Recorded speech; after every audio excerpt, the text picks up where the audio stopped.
दोन्ही हप्ते एकत्रित सगळ्या लाडक्या बहिणी खुश होत आहेत आज। आणि मार्च महिन्याचा जो एकत्रित हप्ता आहे 3000 इतक्या सन्मान निधीचा, हा आज आपण महिलांच्या थेट खात्यामध्ये वितरित करत आहोत। साधारणपणे 2,52,00,000 इतक्या महिलांना आपण हा लाभ आज आम्ही DBTच्या माध्यमातून आम्ही वितरित करत आहोत। आणि साधारणपणे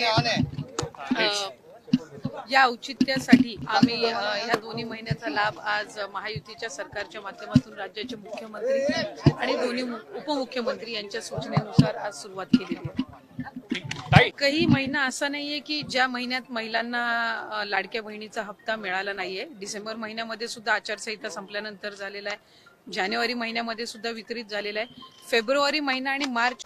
लाडक्या बहिणींसाठी अतिशय आनंदाची बातमी, आजपासून पुढे लाडक्या बहिणींना पैसे येणार, सलग 8 दिवस वाटप होणार, सोबत 5 मोठे गिफ्ट सुद्धा जाहीर।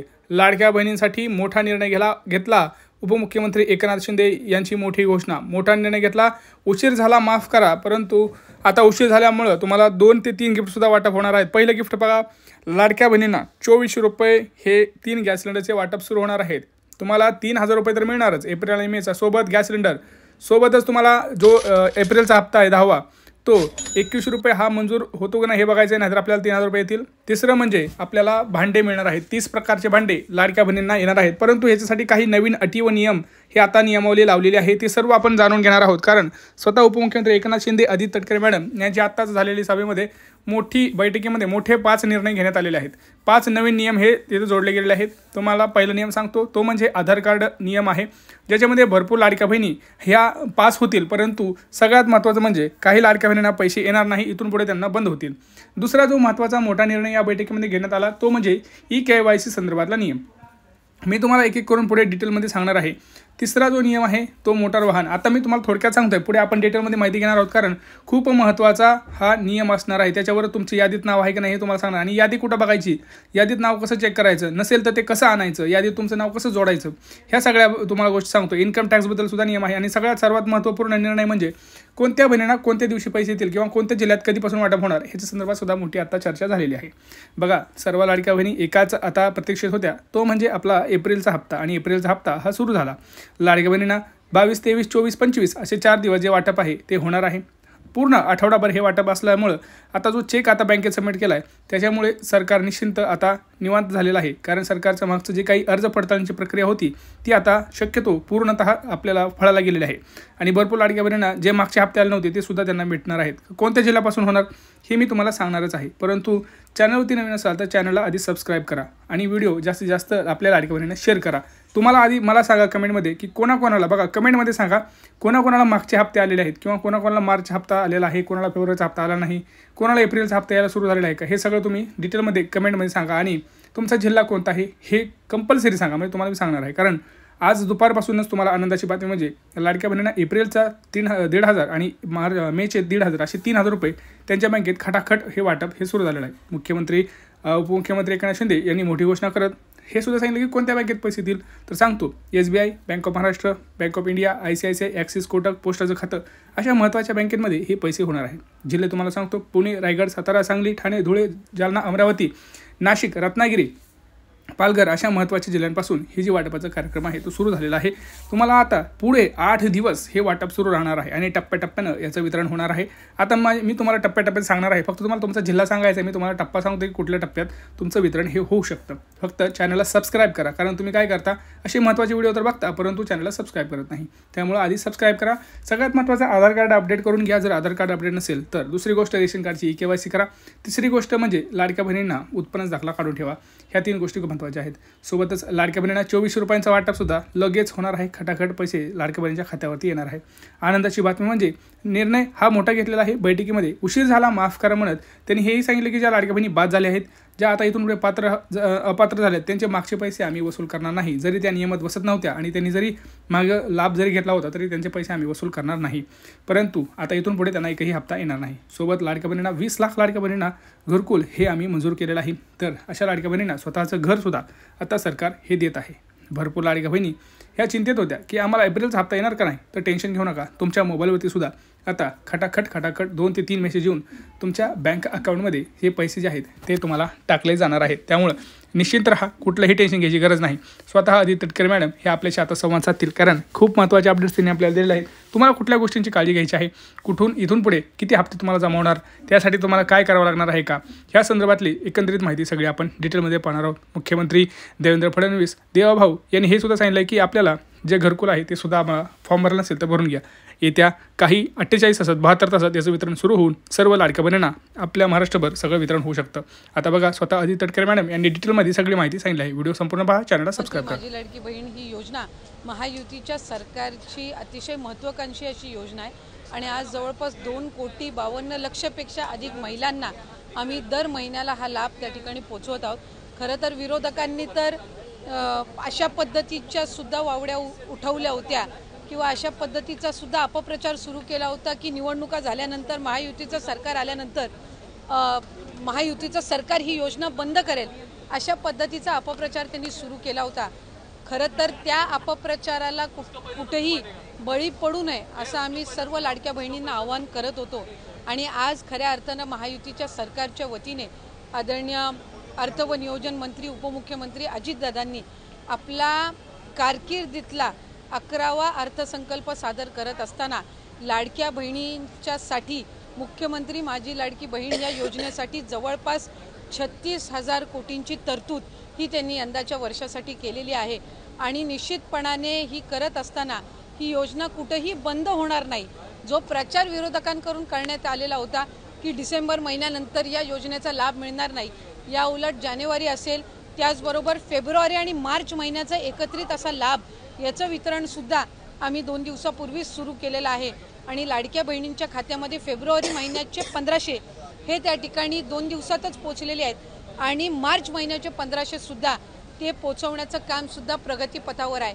त्याच्यामुळे ही योजना ही महायुतीच्या सरकारची महत्त्वाकांक्षी योजना जी मुख्यमंत्री देवेंद्रजी फडणवीस साहेब, उपमुख्यमंत्री एकनाथजी शिंदे साहेब आणि उपमुख्यमंत्री अजितदादा यांच्या नेतृत्वाखाली अशाच पद्धतीनं कार्यरत राहणार आहे आणि तेच आपल्याला आजच्या अर्थसंकल्पातून पाहायला मिळालं.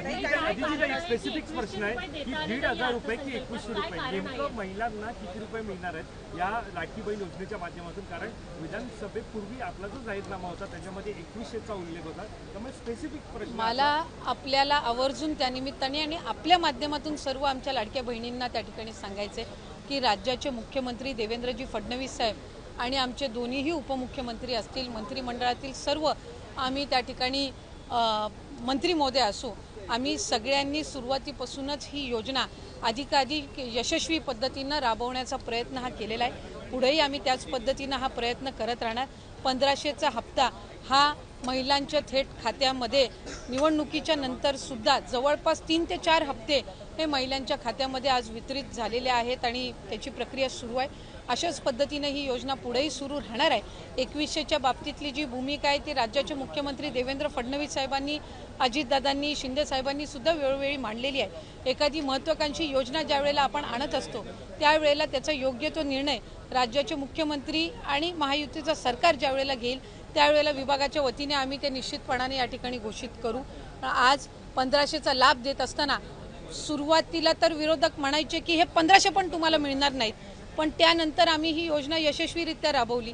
त्याच्यानंतर म्हणायचे की निवडणुकीच्या नंतर ही योजना बंद होणार, पण आज 2,52,00,000 महिलांपर्यंत आम्ही हा लाभ त्या ठिकाणी पोचवत आहोत. आणि आज 36,000 कोटींची जी तरतूद अर्थसंकल्पामध्ये करण्यात आलेली आहे जेणेकरून ही योजना अशाच पद्धतीनं पुढे सुरू राहावी. त्यामुळे आम्ही कुठलाही महायुतीच्या सरकारने लाडक्या बहिणींना दगाफटका दिलेला नाही आहे. 2100चा योग्य तो निर्णय जाहीरनामा किंवा एखादा ज्या वेळेला तुम्ही वचननामा असतं तो पुढच्या 5 पंचवार्षिक या संबंध या याच्यातून दृष्टिकोनातून तो ठेवलेला असतो. त्यामुळे त्या बाबतीतला योग्य तो निर्णय हा महायुतीचं सरकार हे निश्चितपणाने घेईन. पण आपल्या माध्यमातून मला लाडक्या बहिणींना सांगायचं आहे की ही योजना कधीही बंद होणार नाही आणि महायुतीच्या सरकारकडून अशाच पद्धतीनं चालू राहील. या उलट या अर्थसंकल्पामध्ये महिलांना आर्थिकरित्या सक्षम करण्याच्या दृष्टिकोनातून उमेद भवन असतील, अस्मिता भवन असेल, त्याचबरोबर त्यांना सक्षम करण्याच्या दृष्टीतून आर्थिक साक्षरता आणणं असेल, हे सगळे उपक्रम हाती घेण्यासाठी सुद्धा भरीव तरतूद ही या अर्थसंकल्पामध्ये केलेली आहे.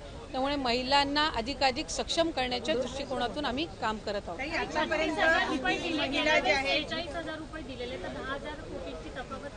आपल्या माहितीसाठी मला सांगायचं आहे की मार्च महिन्यापर्यंतचा जो हप्ता आहे तो अर्थसंकल्पाच्या आधीच वितरित झालेला आहे आणि ही जी तरतूद आहे ही पुढच्या महिन्यांपर्यंत आहे.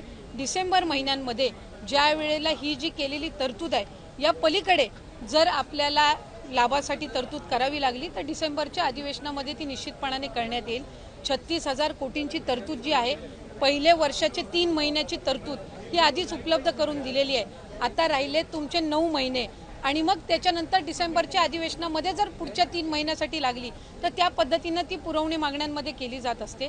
त्यामुळे या योजनेला यशस्वीरित्या राबवण्यासाठी जी काही तरतुदीची गरज आहे दर महिन्याच्या लाभाकरिता ती या अर्थसंकल्पामध्ये झालेली आहे. स्क्रुटिनी सुरू झाल्यापासून आतापर्यंत किती महिलांनी स्वतःहून सोडलेले आहेत किंवा किती महिलांना वगळण्यात आलेल्या आहेत, त्याचबरोबर इतर ज्या योजना आहेत म्हणजे निराधार योजना असेल किंवा इतर योजना, या महिलांना या योजनेचा लाभ कशा पद्धतीने दिला जाणार? जे टोटल रजिस्ट्रेशन विभागाकडे झालेलं होतं ते साधारणपणे 2,63,00,000 असं होतं.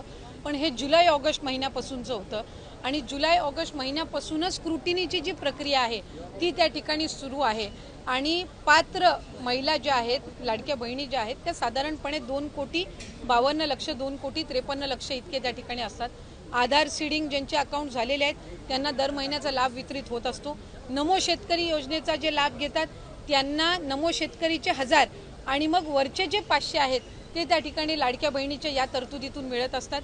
संजय गांधी निराधार योजनेच्या ज्या लाभार्थी आहेत त्यांना 1500चा लाभ हा संजय गांधी निराधार योजनेतूनच मिळत असतो. त्याच्यामुळे या योजनेतून मिळण्याचं त्याच्यामध्ये काही कारण नाही. या व्यतिरिक्त 4 चाकी वाहनं असणारी असतील किंवा जिल्हा स्तरावरून ज्या तक्रारी आम्हाला प्राप्त होतात त्या पद्धतीनं ती योग्य ती कारवाई आहे ही केली जात असते. आणि परत ज्यांनी आम्हाला या योजनेचा लाभ नको आहे किंवा आम्ही या योजनेच्या लाभासाठी आता पात्र नाही आहोत असे जे अर्ज आहेत हे काही हजारांच्या संख्येमध्ये आहेत. त्याच्यामुळे गेल्याही महिन्यात साधारणपणे 2,40,00,000 पेक्षा अधिक महिलांच्या खात्यामध्ये हा लाभ वितरित झालेला होता आणि यंदाच्याही महिन्यामध्ये साधारणपणे तितकाच आकडा आधार सीडिंग जसे जसे होत जातात त्यानुसार त्या पात्र भगिनींच्या खात्यामध्ये जमा होत राहील. एक आरोप विरोधकांकडून असंही केला गेला, विधान परिषदेत सुद्धा चर्चा झाली की निकष आधीच ठरलेले होते, मग अंमलबजावणी करताना कुठे गडबड झाली का किंवा सरकारी तिजोरीतला पैसा नियमबाह्य वापरण्यात आला का त्याच्यासाठी, जर इतक्या महिला आता अपात्र होत असतील? नाही, एक तर मला आपल्या माध्यमातून स्पष्ट करायचं आहे की स्क्रुटिनी ही आम्ही सुरुवातीपासूनच करत आलेलो आहोत, याच्यामध्ये काही वेगळं नाही आहे. इतर विभागांचा डेटा ॲक्सेस करण्याचा अधिकार हा कुठल्याही एका विभागाला नसतो. उदाहरणार्थ महिला व बालविकास विभाग आहे आणि आम्हाला जर कृषी विभागातल्या नमो शेतकरीचा जर डेटाचा ॲक्सेस असेल तर तो आम्ही परस्पर घेऊ शकत नाही. आम्हाला तो त्या विभागाकडूनच प्राप्त होणं हे अपेक्षित असतं. परिवहन विभागाकडून जर एखादा तुम्हाला डेटा हवा असेल तर तो तुम्हाला परिवहन विभागाकडूनच मिळेल. त्याला स्वतंत्र तो डेटा ॲक्सेस करण्याचा अधिकार हा कुठल्याही विभागाला किंवा महिला व बालविकास विभागालाही त्या ठिकाणी नसतो. त्यामुळे सुरुवातीपासून याची स्क्रुटिनी होत गेलेली आहे. मूळ 2,63,00,000 पेक्षा अधिक रजिस्ट्रेशन झालेलं होतं आणि सुरुवातीपासूनच जर आपण बघितलं तर लाभार्थ्यांची संख्या ही 2,40,00,000 किंवा 2,50,00,000 2,52,00,000 इतकी राहिलेली आहे. याचा अर्थ असा की स्क्रुटिनीची प्रोसिजर सुरुवातीपासून चाललेली आहे. प्रत्येक विभागाकडनं जी आपण माहिती मागवतो त्याच्यामध्ये ऑक्टोबर, नोव्हेंबर, डिसेंबर महिना आचारसंहितेचा कालावधी होता. हा वगळता जशी जशी आमच्याकडे त्या विभागांकडनं माहिती येते त्या पद्धतीनं आम्ही ते पुढचं डीबीटी करायच्या आधी योग्य ती कारवाई असते ती करत असतो. त्यामुळे कुठल्याही पात्र जी निकषांमध्ये पात्र आहे एकही निकष न बदलता जी महिला पात्र आहे त्यांच्यावर अन्याय हा कधी या विभागाच्या किंवा महायुतीच्या सरकारकडून झालेला नाही. धन्यवाद.